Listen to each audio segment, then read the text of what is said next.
빅데이터로 인터넷에서 화제가 되고 있는 이슈 살펴보는 시간입니다. 이슈의 수다. 빅데이터를 읽어주는 남자죠. 김덕진 미래사회 IT연구소 소장 스튜디오에 나와 계십니다. 안녕하세요. 네, 안녕하세요. 반갑습니다. 김덕진입니다. 네, 한 주간 이슈 어떻게 뽑으셨습니까? 네, 이번 주 1위 주제는요. 연애 분야고요. 키워드는 임창정 씨입니다. 아, 네네. 네, 이게 이제 SG증권발, 그러니까 소시에테제네랄 증권발 무더기 하한가 사태가 최근에 터졌죠. 네. 이제 어떻게 보면 8조 2천억 가량이 증발하는 놀라운 일이 있었는데 계속 이 의혹 수사가 벌어지면서 나오는 이름이 바로 연예인 임창정 씨라는 겁니다. 네. 그래서 임창정 씨가 처음에는 본인도 30억을 투자했고 뭐 그것에 대해서 피해자다라고 얘기를 했는데 네. 계속 의혹에 대한 이야기가 나오는 것이죠. 뭐 이른바 뭐 1조 파티에도 임창정 씨가 있었고 또 투자자 모임들에서 뭐 발언들이 나오고 이른바 이게 결국엔 투자 독려한 것이 아니냐라고 하는 이야기들이 지금 나오고 있는 것 같아요. 특히나 네. 이제 어제 같은 경우에 이제 뭐 JTBC나 아니면 또 그 전에 SBS에서도 보도를 했었는데 이제 주가 조작단 사업에 참여한 정황 아니냐라고 하면서 이제 거기에서 그 총책을 맡은 라더견 대표에 대해서 임창정 씨가 이게 종교다. 결국 이렇게 되면은 이제 우리가 잘 보여야 된다. 결국 뭐 모든 돈이 이렇게 해서 벌릴 거다. 뭐 이런 식의 약간 종교적인 모임 같은 느낌이 들 수 있는 뭐 이런 발언들도 했단 말이에요.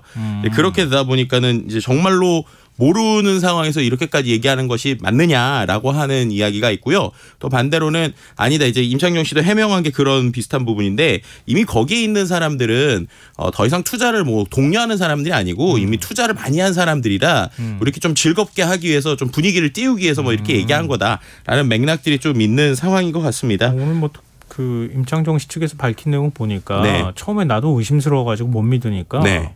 25억을 그냥 통장에다 넣어줬다면서요. 그러니까요. 나중에 돈 되돌려주긴 했지만 네. 뭐 이 정도로 돈 많은 사람인데 나 설마 속이겠는가 뭐 이런 식으로 생각해서 나도 피해자다 이런 식의 주장을 하더라고요. 그러니까요. 그래서 이제 뭐 임창정 씨뿐만 아니라 이제 이 투자 집단에서 뭐 다른 연예인들도 계속 뭐 컨택을 했다 만났다. 뭐 심지어 이제 솔비 씨의 소속사 대표도 만나서 뭐 솔비 씨의 그 전시회에서 3천만 원 가량의 작품을 구입한 다음에 이것을 이제 재투자해라. 우리가 돈을 줄 테니 그림판 돈으로 재투자해라. 뭐 이런 얘기들까지 했는데 좀 신뢰성이 없어서 거절했다. 뭐 이런 얘기 나오고 노홍철 씨한테도 투자 접근을 했는데 거절했다 등 많은 뭐 연예계에 있는 사람들과의 좀 연결성을 갖기 위해서 노력한 것이 아니냐 이런 얘기들이 좀 나오고 있는 상황이기도 합니다. 연예인들의 주식 투자 구설이 너무 많아가지고요. 그러니까요. 좀 연예인 스스로도 좀 조심할 필요가 있기도 하다는 생각이 드네요. 네. 자, 연예 분야에서 또 다른 키워드가 있다고요? 네, 바로 백상예술대상이라고 하는 키워드입니다. 매해 치러지지만 이번 백상예술대상은 온라인상에서도 상당히 큰 이슈가 되고 있는 건데요. 왜냐하면 이 TV 부분에 관련된 수상이 예전엔 정말 TV 부분 하면은 정확하게 공중파, 케이블 이런 TV만 있었잖아요. 네네. 근데 이번에는 이게 아주 넓어져서 OTT, 뭐 유튜브나 넷플릭스 이런 쪽에 있는 채널들이 다 이번에 수상에 포함이 된 겁니다. 그렇게 되면서 이제 뭐 예를 들면 TV 부분 수상에서 대상과 작품상, 대상은 이제 이상한 변호사 우영우, ENA의 배우 박은빈 씨였고 작품상 같은 경우는 넷플릭스의 더 글로리였거든요. 예. 그리고 또 뭐 여자 최우수 연기상도 더 글로리의 송혜교 씨, 뭐 남녀 조연상도 수리남, 더 글로리 이런 식으로 어떻게 보면은 일단 우리가 알고 있는 공중파를 넘어서는 컨텐츠들이 나왔고요. 가장 좀 이슈가 됐었던 분이 예능 부분인데 예. 예능 컨텐츠가 유튜브에서 있는 피식대학이라고 하는 피식쇼가 이제 예능 작품 상을 받은 거예요. 유튜브에서요? 네, 그렇죠. 그러니까 어떻게 보면 이분들이 원래는 이제 전통 코미디언이었는데 코미디가 이제 계속적으로 프로그램에 사라지다 보니까 유튜브로 채널을 옮긴 거거든요. 그래서 스스로 이제 본인들이 컨셉을 잡고 했는데 이 부분이 이제 어떻게 보면 예능 작품상을 받았고요. 그 외에 또 이제 그 TV 예능상을 받은 분도 이제 김종국 씨인데 그 김종국 씨가 TV 예능 때문이라기보다는 본인이 하고 있는 그 유튜브 채널에 웹예능 브랜딩 때문에 되는 그러니까 이런 형태로 확실히 좀 미디어의 판이 변한 것들을 보여준다라고 하는 의미에서 상당히 화제가 됐고 뭐 예를 들면 그뿐만 아니라 뭐 연극 부분에서의 변화 뭐 그래서 남녀 연기상을 하나로 통합해서 상을 받으신 분이 있는데 하지성 씨라고 약간의 장애가 있으신 분이에요. 네. 근데 그런 분들이 이제 본인의 어떠한 그 불편함에 대한 이야기를 아주 이제 좀 캐주얼하게 가볍게 얘기할 수 있을 수준의 아주 자리였다고 볼 수 있을 것 같고요. 그 외에도 뭐 많은 이제 사람들의 다양한 형태들이 되다 보니까 이번에 이게 디지털로도 생중계가 됐거든요. 이제 네. 숏폼 플랫폼에서 생중계가 됐는데 전 세계적으로 198 18만 2,420명이 이 컨텐츠를 이제 봤다고 합니다. 그러니까 지난해보다 43만 명 더 늘어난 수치인데요. 그만큼 좀 여러 가지로 지금 채널이 넓어지고 있는 것들을 잘 반영하고 있어서 SNS에서 이제 상당히 화제가 됐다 이렇게 말씀드릴 수 있을 것 같습니다. 네, 뭔가 형식의 파괴가 자꾸 일어나고 있다는 생각이 드네요. 네. 자, 2위 주제는요? 2위 주제는 스포츠 분야인데요. 키워드가 좀 풍성합니다. 첫 번째 카테고리는 야구고 키워드가 롯데입니다. 네. 네, 지금 뭐 SNS에서 롯데 팬들이 상당히 많으신데 이거 꿈이냐 뭐 이런 얘기들, 현실이냐 뭐 이런 얘기가 나오고 있어요. 왜냐하면 이제 3월 말에 정규 시즌 개막 전에 KBO 미디어 데이를 했거든요. 네. 그때 10개 구간 감독들한테 가을 야구에서 만날 것 같은 두 팀을 뽑아달라는 질문을 했는데 롯데가 한 표도 나오지 않았습니다. 근데 지금 같은 경우에 보면은 계속 연승을 하고 있는 거죠. 오늘도 이긴 것 같은데 이런 롯데의 대반란을 보면서 진짜 이 변화가 있는 것이냐. 그래서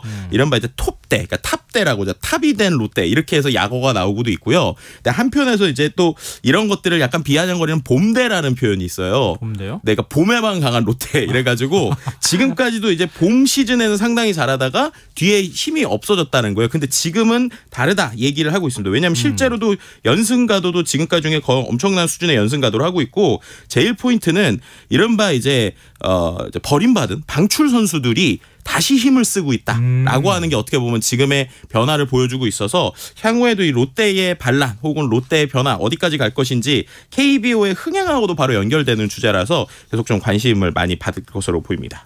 부산 시민들이 진짜 신났겠는데요. 그러니까요. 네. 스포츠 분야 또 다른 키워드 있다고요? 네, 해외 축구 키워드고요. 듣기만 해도 배불러지는 3명의 이름입니다. 네. 손흥민, 이강인, 김민재 선수. 또 이번 주에도 엄청난 활약들을 보여줬습니다. 손흥민 선수는 두 자릿수 득점에 성공했죠. 시즌 리그 10호 골을 넣으면서 7시즌 연속으로 두 자릿수 득점을 하는 놀라운 기록들을 이제 만들어냈고요.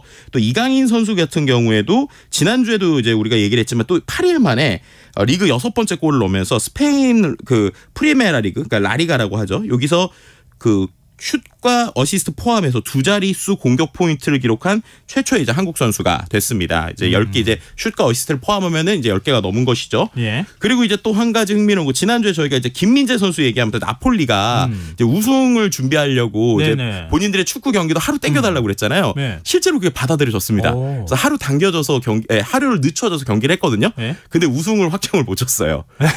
왜냐하면 그 확정 짓겠다고 그랬던 거 아니에요? 이길 수 있을 거라고 했었던 약한 팀한테 마지막에 뒤통수를 맞아서 동점으로 끝나는 바람에 그래도 뭐 우승은 거의 확정이긴 한데 이제 본인의 홈그라운드에서 축보를 터뜨리고 싶었지만 조금 밀렸다. 다음 주에는 아마 행복한 소식을 좀 전할 수 있지 않을까 싶습니다. 네. 자, 3위 주제는요? 3위 주제는 정치 분야고요. 키워드는 두 가지인데요. 핵무기 방미입니다.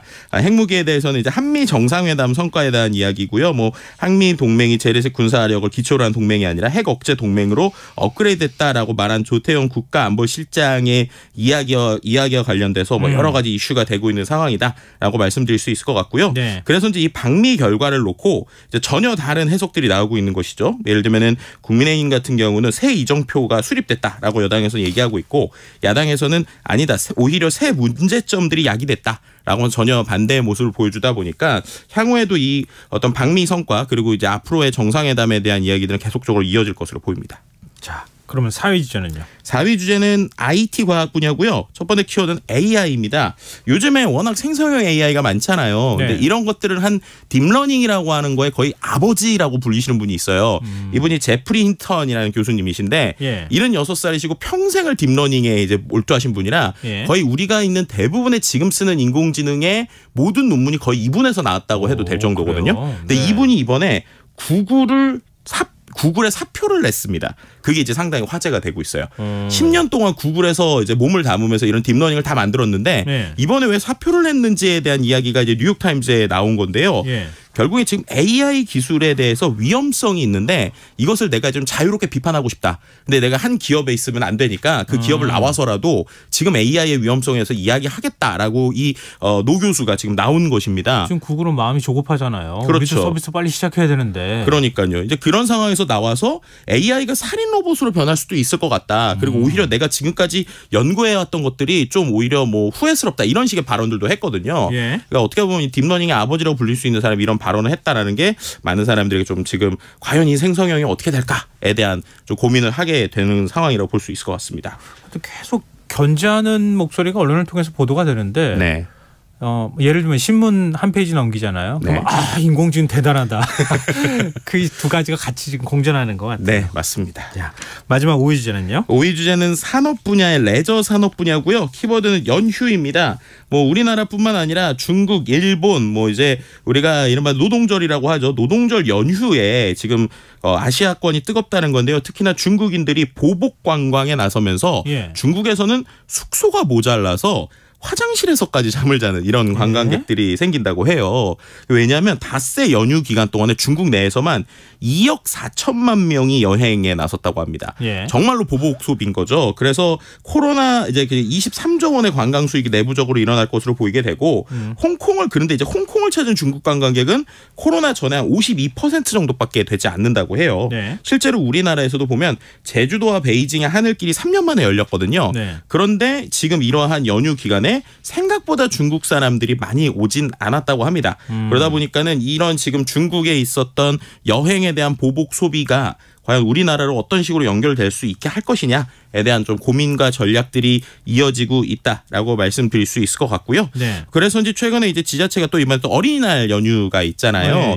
그래서 이 어린이날 연휴에 좀 가볼 수 있는 다양한 축제나 행사들이 지금 지자체들에서 또 많이 열리는 것 같습니다. 그래서 뭐 어린이날 껴서 이제 대한민국에 있는 아름다운 곳들 또 체험할 곳들 찾아가 보시는 것도 좋지 않을까 뭐 이런 생각이 들기도 합니다. 아마 여행 수요가 우리나라 국내에서는 국민들이 움직이는 거니까 그쵸. 그렇다고 치더라도 중국 관광객도 좀 많이 와야 될 텐데 너무 발길을 끊는 거 아닌가? 그러니까 이게 한중 관계에 대한 좀 이야기들이 좀 같이 나오고 있는 것도 좀 냉정한 현실이기도 한 것 같습니다. 네, 알겠습니다. 좀 명동에 있는 분들이 중국 관광객 많이 왔으면 좋겠어요. 이런 얘기를 저한테도 막 하시더라고요. 네, 그렇습니다. 자, 오늘 이슈의 수다 지금까지 김덕진 미래사회 IT연구소 소장과 함께했습니다. 오늘 말씀 고맙습니다. 네, 감사합니다.